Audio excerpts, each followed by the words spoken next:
अलीना शेज्ञान आप सबका स्वागत करती हूँ अपने YouTube चैनल नेचुरोपैथी अड्डा पे। बालों की समस्या जो इन दिनों यंगस्टर्स को भी काफ़ी ज़्यादा झेलना पड़ रहा है और आने वाले समय में भी ये बहुत ज़्यादा देखने को मिल सकता है। सबसे ज़्यादा इसका कारण तो हमारी बदलती लाइफ स्टाइल का है, हमारे खान पान का है, जो हम बाहर के फूड पे ज़्यादा डिपेंडेंट होने लगे हैं। तो हेयर फॉल का कारण अगर हम ढूंढने जाए तो इसके बहुत सारे कारण हैं।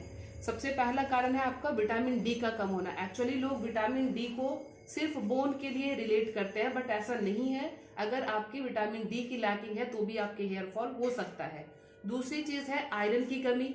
आयरन की कमी से भी होता है आपका हेयर फॉल। और तीसरी चीज है आपके स्ट्रेस लेवल का बहुत ज्यादा हाई होना। उस पर हम कंट्रोल नहीं कर सकते, आपको खुद उस पर सोचना पड़ेगा। चौथी चीज है आपकी हेरिडिटरी। अगर हेरिडिटरी है, जेनेटिक है, माता पिता दादा दादी चौथे पुश्त में, मतलब मेंडलीफ का नियम ये कहता है कि 4 पुश्त में आपके कोई भी ऐसी समस्या आई है तो वो आपके ऊपर हावी हो सकती है। तो उस पे जो प्रोबेबिलिटी है हमारी कंट्रोल करने की वो 50-50 है, बट बाकी रीजंस को हम कंट्रोल कर सकते हैं। तो एक बालों की समस्या जो जनरली आती है वो होती है तो हेयर ग्रेइंग की। जैसे इस बच्ची ने अपने हेयर ग्रेइंग को खत्म करने के लिए ये केमिकल्स के लिए लगा के अपने हेयर को कलरफुल कर लिया है, उस चीज को, सफेद बालों को छुपाने के लिए, जो बच्चे जनरली करते हैं क्योंकि वो इतने कम एज में होते हैं, सफेद बाल अच्छे नहीं लगते। एक रीजन ये है कि इस केमिकल का अगर इस्तेमाल हो गया तो इन फ्यूचर अब इनके हेयर डैमेज और ज्यादा बढ़ेंगे। जैसे अभी ही इनके हेयर लाइंस जो है बहुत मोटे मोटे दिखने लग गए, बहुत ज्यादा मोटे मोटे हेयर लाइंस है, गैपिंग दिखने लग गई है। दूसरी चीज जो ये बाल्डनेस हमारी आती है, तो बाल्डनेस में भी ये मैक्सिमम ये केस जेनेटिक होता है, तो इस पे हमारा कमांड बहुत कम है। लेकिन अगर ये नॉर्मल रूटीन में, नॉर्मल वेज में हो रहा है तो इसके लिए हमारे पास बहुत अच्छी थेरेपी है, जो आप उसको थोड़े से टेक्निक से सीख लें या किसी एक्सपर्ट से करा लें तो आपको हेयर इम्प्लांटेशन की जरूरत या आपको बहुत ज्यादा एक्सपेंसिव ट्रीटमेंट लेने की जरूरत नहीं पड़ेगी। तो क्या है हमारा ऐसा एक टेक्निक जो हम कर सकते हैं easily, that is called derma roller therapy. तो डर्मा रोलर थेरेपी क्या है, वो एक्यूपंक्चर के ऊपर बेस्ड है। एक्यूपंक्चर क्या, एक्यूपंक्चर में एक्यूपंक्चर के छोटे छोटे निडल्स होते हैं। जैसे हम दिखाएं कि ये है हमारे पास निडल्स, बहुत बारीक निडल्स, माइक्रो निडल्स होते हैं, बहुत मामूली। इसको अगर हम कहीं पे अप्लाई करते हैं तो वो उस एरिया पे माइक्रो सर्जरी कर देता है, मतलब छोटे छोटे होल्स बना देता है, माइक्रो होल्स। तो वहां पे क्या है कि आपके न्यूट्रिशन फिर आते हैं और वहां पे हेयर ग्रोथ जो है वो शुरू होता है। इसकी टेक्निक क्या है, कैसे ये काम करता है, सपोज कीजिए हमारे पास ये है डर्मा रोलर।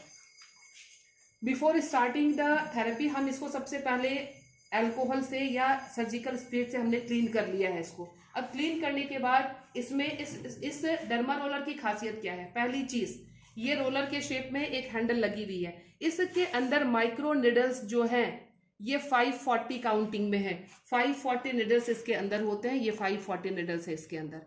दूसरी चीज, इसके अंदर जो मेटल यूज हुआ है ये टाइटेनियम का है, जो हम लोग बेसिकली यूज करते हैं वो टाइटेनियम का।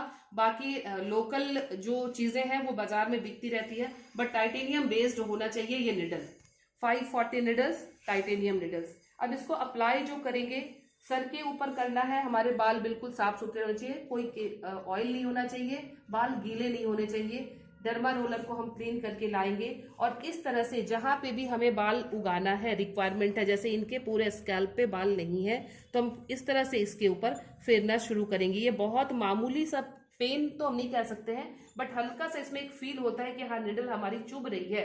बट इसका फंक्शन क्या, अब ये हम करेंगे कैसे, ये 10 to 12 टाइम्स हम एक डायरेक्शन भी करेंगे इस तरह, फिर हम इसी पॉइंट पे वर्टिकली कर देंगे, अगेन हम इसको डायगनली कर देंगे। तो डिजायर्ड टाइम में 10 to 15 टाइम्स एक पॉइंट पे हम करते चले जाएंगे और हल्का सा प्रेशर सिर्फ अप्लाई करना है पूरे सर को। इस तरह के सर को पूरे करने में 10 to 15 मिनट्स का टाइम लगेगा। 4 मंथ्स, विद इन 4 मंथ्स यहाँ पे हेयर ग्रोथ जो है वो शुरू हो जाएगा, यानी छोटे छोटे बाल जो हैं वो आने शुरू हो जाएंगे। कई बार हम देखते हैं कि हमारे हेयर लाइन चौड़े हो जाते हैं, जैसे ये पोर्शन जो है ये चौड़ा होना शुरू हो जाता है। हालांकि मेरा ये इस तरह का फॉर्मेशन ही है, बट फिर भी मैं चाहूँ तो यहाँ पे हेयर शायद मैं उगा सकती हूँ। तो ये एक तरीका है, आपको इस तरह से आप करेंगे तो यहाँ पे धीरे धीरे कुछ टाइम के बाद हेयर का रीजनरेशन शुरू हो जाएगा। या फिर आप इस तरह के बालों में जब आप हेयर लाइन आपकी चौड़ी हो रही है, ये मांग जो हम बोलते हैं ये बहुत चौड़ी गैपिंग के साथ हो रही है, यानी बहुत सारी गैपिंग जो है यहाँ पे आने लगी है, ऐसे बालों पे भी हम इस तरह से डर्मा रोलर को इस्तेमाल कर सकते हैं। मैं दूसरा डर्मा रोलर ले रही हूँ क्योंकि उसको मैंने यूज कर लिया, तो फ्रेश डर्मा रोलर क्लीन किया हुआ। अब हम इसको इस तरह से कैसे करेंगे, लंबे बालों पे जो महिलाओं के लड़कियों के हैं तो इस तरह पकड़ के हमें इस पर करना है ताकि बाल नहीं उलझे, नहीं तो ऐसा है कि उलझने से जितने बाल को हम रीग्रोथ कर रहे होते हैं उतने ही बाल फिर इसमें उलझ के टूट जाएंगे। तो इस तरह से हम इसको परपेंडिकुलर, वर्टिकल डायरेक्शन में, डायगनली डायरेक्शन में अपने हिसाब से इसको फिर अलग अलग जगह पे इस तरह से बालों को लेके बहुत अच्छे से आपको इस तरह से लाइन निकालनी है और पूरे हेयर पे धीरे धीरे करना है। फ्रंट में भी आप जहां जहां बाल कम है वहां वहां आप इसको इस तरह से फेर सकते हैं, ऐसे फेर के आप इसको कर सकते हैं। That is called derma roller process, derma therapy process. तीसरी चीज इसमें एक और आती है, ये तो क्लिनिकल काम हो गया, ये एक डर्मा हैमर है, इसमें 7 निडल्स छोटे छोटे बने हुए हैं, इससे आप खुद भी कर सकते हैं। इसको हमने लिया और इस तरह से इसको अप्लाई करना शुरू कर देंगे। ये पूरे बाल पे मुश्किल से पूरे हेड पे करने में 2 से 2.5 मिनट का वक्त लगेगा। आप ऐसे हेयर पे भी कर सकते हैं और आप ऐसे हेयर पे भी कर सकते हैं। इसको करने के बाद आप वापस से डर्मा रोलर को या फिर डर्मा हैमर को गर्म पानी में वॉश करके अगेन आप सर्जिकल स्प्रीड से क्लीन करके रखेंगे। जब ये सूख जाए फिर इसको डब्बे में क्लीन कर लेना है। दूसरी चीज, एक पेशेंट का यूज किया हुआ अगर आप अपने ऊपर इस डर्मा हैमर को यूज कर रहे हैं तो दूसरा इंसान इसको यूज नहीं करेगा, इस चीज का ध्यान रखना है। फ्रीक्वेंसी कब कितनी लेनी है, हफ्ते में एक बार की जनरली हम सलाह देते हैं, but according to the severity and according to the patient's condition इसको चेंज भी कर सकते हैं। किसी के 5 दिन में भी करने की नौबत आ जाती है, किसी के हफ्ते में 2 बार करते हैं, या सबसे आइडियल जो है वो फ्रीक्वेंसी वो हफ्ते में 1 बार की है। ये इस तरह से पूरे सर पे हमने फेर दिया। अब निडल की साइज क्या होनी चाहिए, तो निडल की साइज जो है इसमें डिफरेंट होती है। जैसे ये हमारे पास 2 mm के डर्मा निडल है, 2 mm के डर्मा निडल की अगर मैं दिखाऊं तो इसके निडल्स इतने बड़े हो जाते हैं 2 mm। दूसरी चीज इसमें 0.5 mm के भी होते हैं, ये बारीक होते हैं, 0.25 mm के भी होते हैं, तो डिफरेंट साइज के होते हैं। बेसिकली हमारे लिए जो आइडियल है, जो मैं यूज करती हूँ, that is 0.5 mm to 0.75 mm, वो जो है आइडियल होता है, वो सबसे परफेक्ट होता है वो करने के लिए। अगर हम हफ्ते में 1 बार करते हैं तो बाकी 6 दिन क्या होता है, बाकी 6 दिन में इससे जो भी डैमेजिंग कंडीशन आई है, हमने स्कैल्प पे इसको फेरा है, तो जो भी डैमेज हुआ है अगर स्कैल्प का, तो बाकी के 6 डेज में उसको हीलिंग करने का टाइम मिल गया उस प्रोसेस को। ये फंक्शन कैसे कर रहा है, सबसे बड़ी बात ये समझने की, ये फंक्शन कैसे कर रहा है, ध्यान से देखें। जब हमने इसको इस स्कैल्प पे फेरा इस तरह से, तो ये निडल्स जो हैं एक माइक्रोपोर्स कर रहे हैं स्किन पर जाके।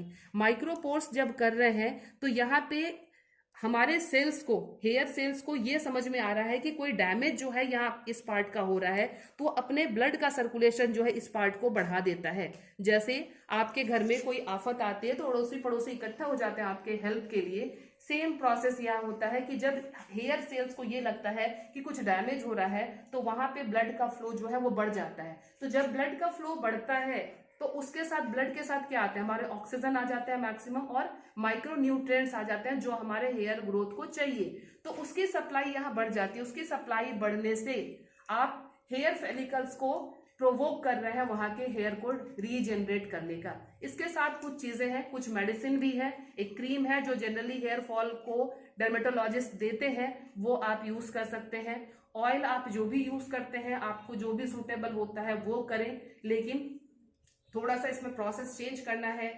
रीठा, सिकाकाई, आंवला, ऐसी चीजों को यूज करना है। आप उसको भिगा के आप उसको सर को धो सकते हैं। आंवला अभी सीजन है, आंवला आप रोज खाएं, उससे आपके हेयर को जो है अच्छा मिल जाएगा आपको न्यूट्रिएंट्स। तो इस छोटी छोटी चेंजेस करें, बहुत ज्यादा केमिकल शैम्पू का इस्तेमाल नहीं करना है। और सबसे बड़ी बात ध्यान से, यंगस्टर्स के लिए ऐसे केमिकल्स को, ये लाल पीले बालों को दिखाने का बिल्कुल भी कोशिश ना करें, कम से कम करें तो बेहतर होगा।